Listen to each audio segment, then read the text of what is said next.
Hey guys, how's it going? I am so excited for this video right here.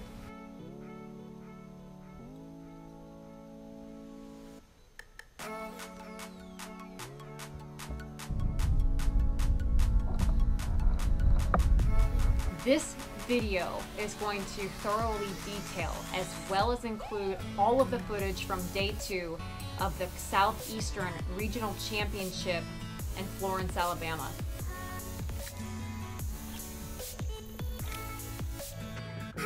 Well, GoPro failed, but that is an upgrade on the spinnerbait. Yes. Look at that thing. Oh, what a beautiful fish.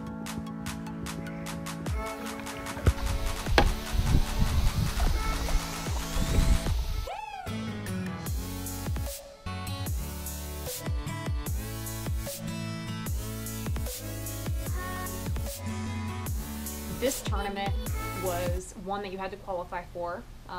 It hosted the absolute best sticks in the Southeast, and it was one of those things where I didn't really have a huge reason to fish it, but before this tournament I just had this inkling that I really needed to go fish this.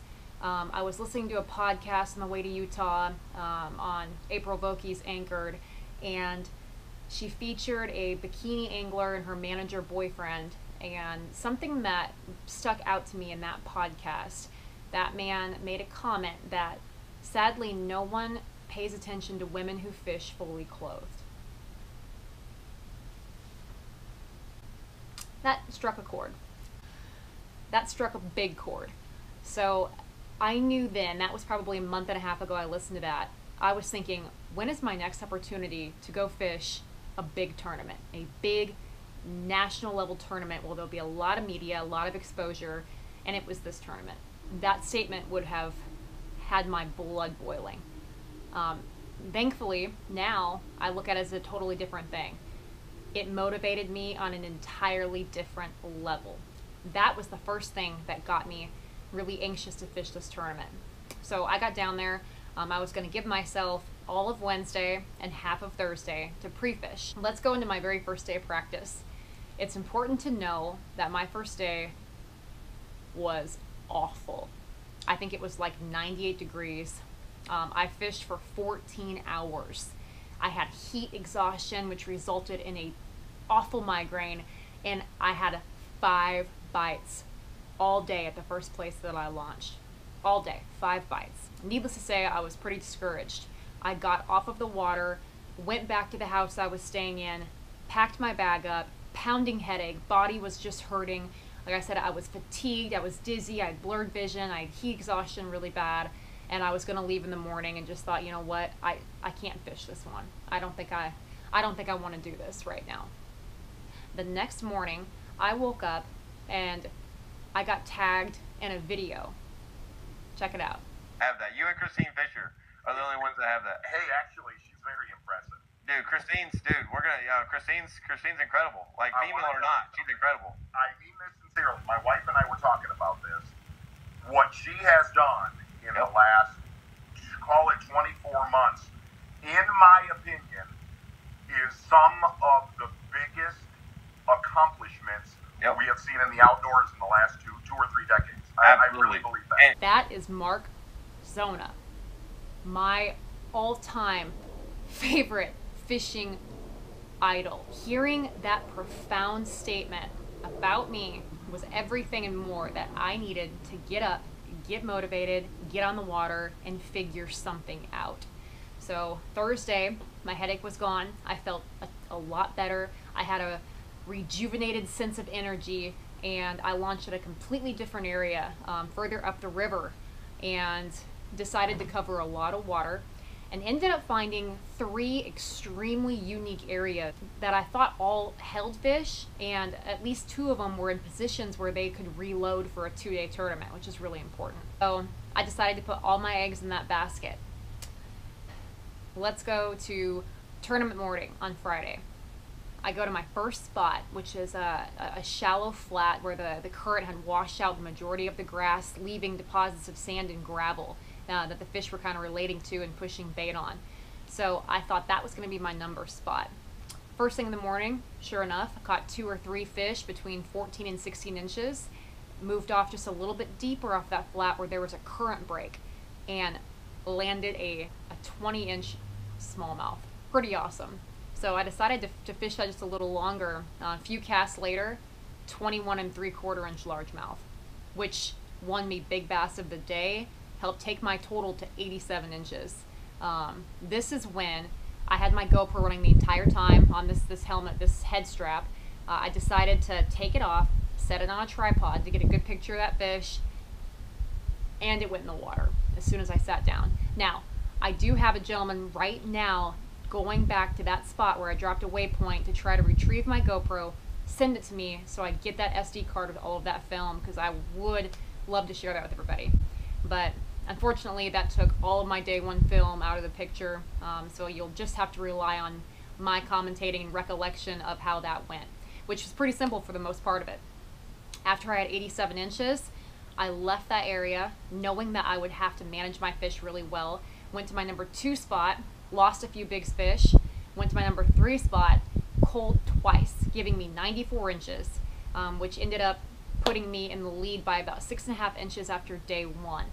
After I put up 94, I decided to leave those 3 main spots of mine completely alone, and I essentially fished a pattern all day on Friday instead of spots.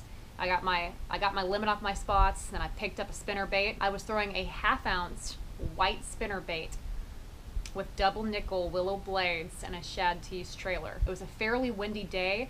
I was fishing a lot of grass. I was fishing grass flats, grass lines, drains in the hydrilla, and I just started covering a ton of new water, trying to find areas that held fish I could drop waypoints on in case I needed it for day 2. So day 2, thankfully, I have my backup GoPro, and you all will get to see all of my catches, all of my excitement for day 2. So let's go into day 2. You're gonna see me here, starting on that very same flat where I got my limit quick, where I had a few where I was able to get 4 fish pretty quick on day 1.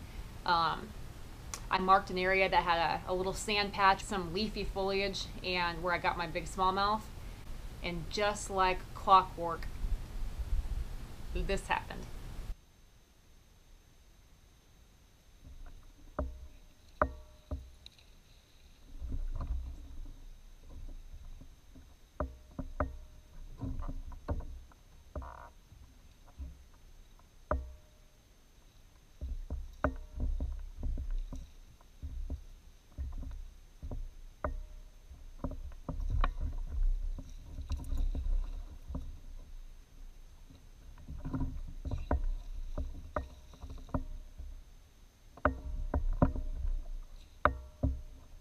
Big smallmouth number 2. That had me jacked up. That was my first fish, giant 20 1/4 inch smallmouth. I was pretty amped up after that. About 10 minutes later, landed my second fish, about 16 3/4. Then continued to keep fishing in that area for a good half an hour, burning that spinner bait, fishing it through the grass, fishing the deeper side of it, fishing the current break, and I wasn't getting bit. I just had this notion that day 2 was going to be tough. And it was. I wasn't getting the bites. I had happened to look at the leaderboard, and one of the gentlemen that was the national champion last year had put up an astounding 97 inches, which means that I had to have a solid limit, had to break 90 at least to have a chance at this thing. So having that on my mind, only having 2 fish, knowing the bite was going to be tough, it's really easy to go into panic mode. After that, I started kind of rotating my spots. I went to my second spot, didn't get a whole lot of action, went to my third spot after seeing some bait being pushed, and was able to thankfully pick up a 17 3/4 inch smallmouth. That was big for me. That was fish number 3. So I think that was around 9 o'clock. I had plenty of time left, but I knew it was going to be a grind. After not picking up any more fish, rotating 4 or 5 spots, I went back to that flat, and man, I lost a giant largemouth. I'm talking a 7.5, 8 pounder, came up at the spinnerbait right up my kayak.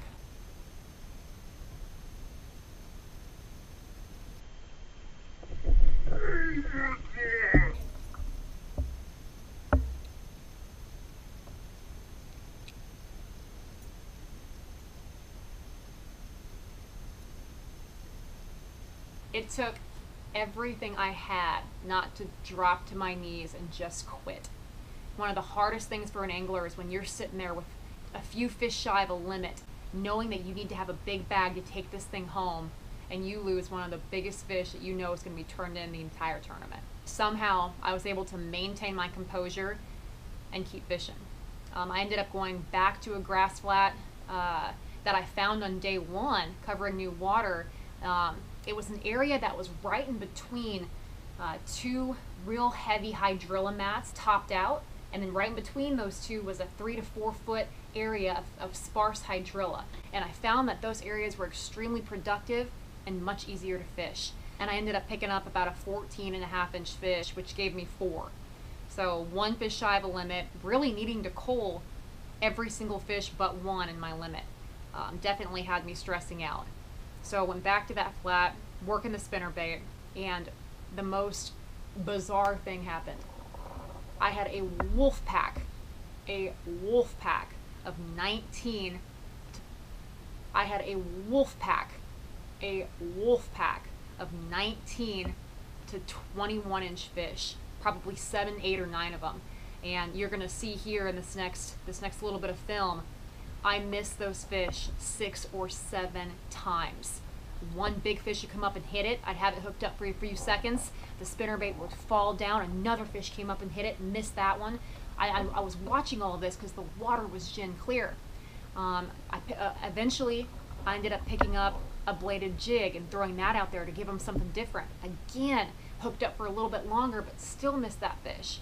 My winning limit was right there in that wolf pack, and I missed it. I missed him 6 or 7 times, and still I was sitting there with a fish shy of a limit. I noticed that there was a little bit of a pressure change in the afternoon, and I watched those fish, and they weren't eating it right. I know these fish are here, but my patterns changed. I need to figure out how to catch these fish.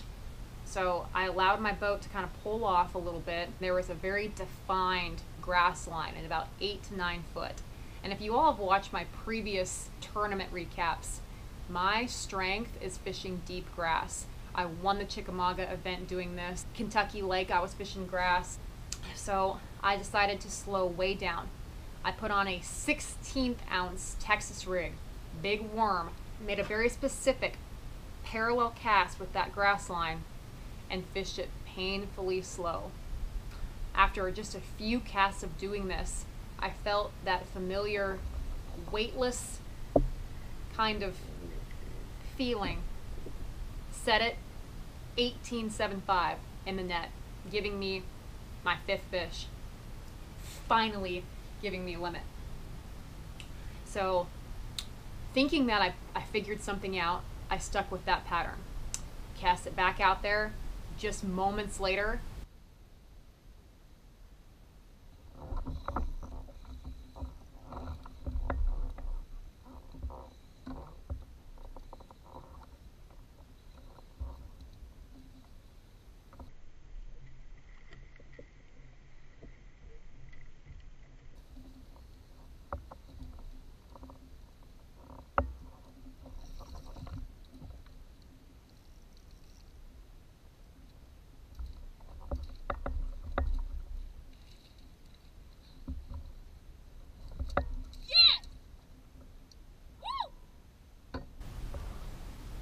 big, mean, 20-inch largemouth in the net.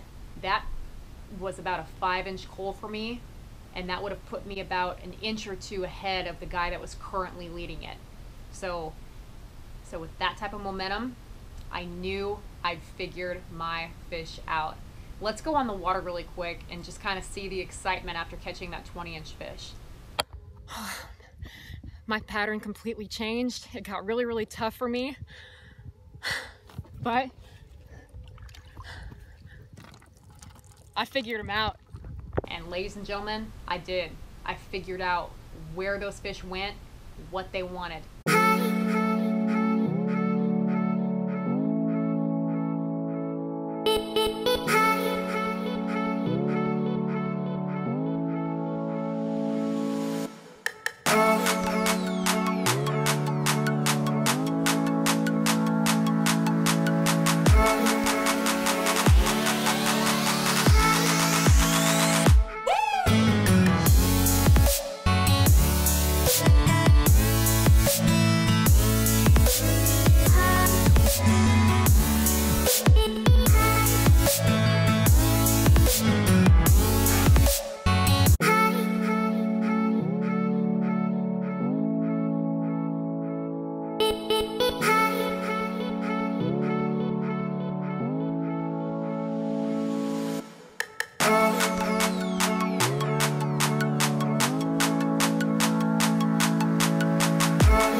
This yielded one of the biggest bass I've ever caught in a tournament.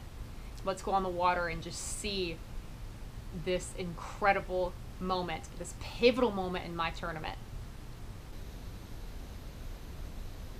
Oh my God! Oh my God! That's a giant.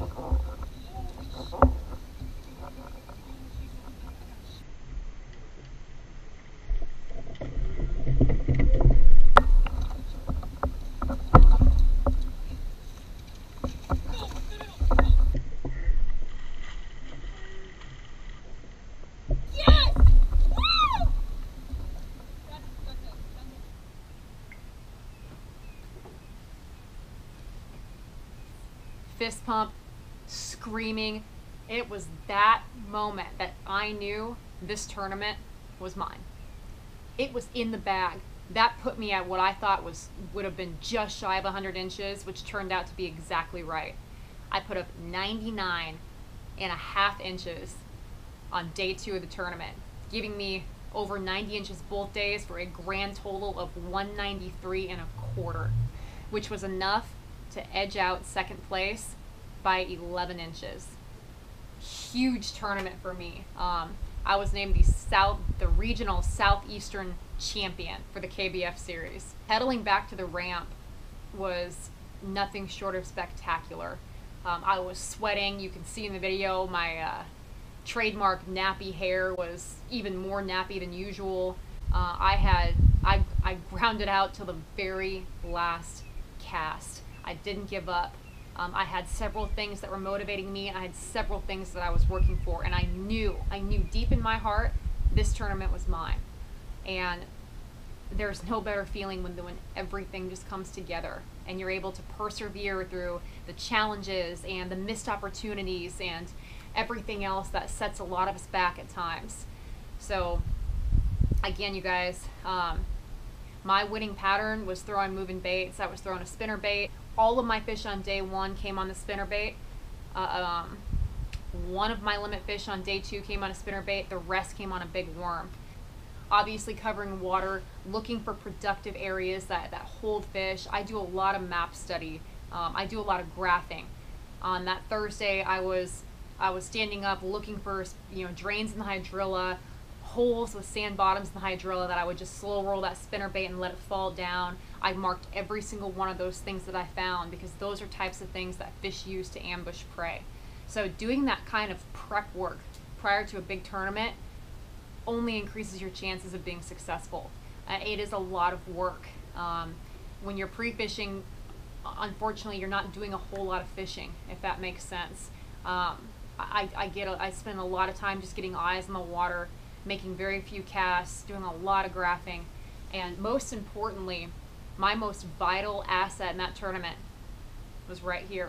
And if you all watch my KBF FLW on Lake Ouachita, I didn't have this at all, and my fishing reflected that. Having a positive mental attitude and having the strength and the mindset to keep fishing no matter what, to have control over your mind, is probably the most important thing we can do as an angler. Again, hopefully this gentleman's gonna send me my GoPro. I've got my SD card. I'll have all of day one. That big largemouth and big smallmouth made several jumps right at the boat, so that footage is gonna be incredible. Plus there's a lot of really awesome commentating that I hope I get to share with you guys that I did that morning. I hope you guys enjoyed this. Like I said, this was such an incredible event for me. Thank you, Mark Zona, for the incredible compliment that I don't feel like I actually deserve, but what a neat way to wake up and get me going. Thank you to all my sponsors. Thank you guys for watching, supporting, and helping me shake up this industry one tournament at a time. I appreciate you all so much. Stay tuned for the next one.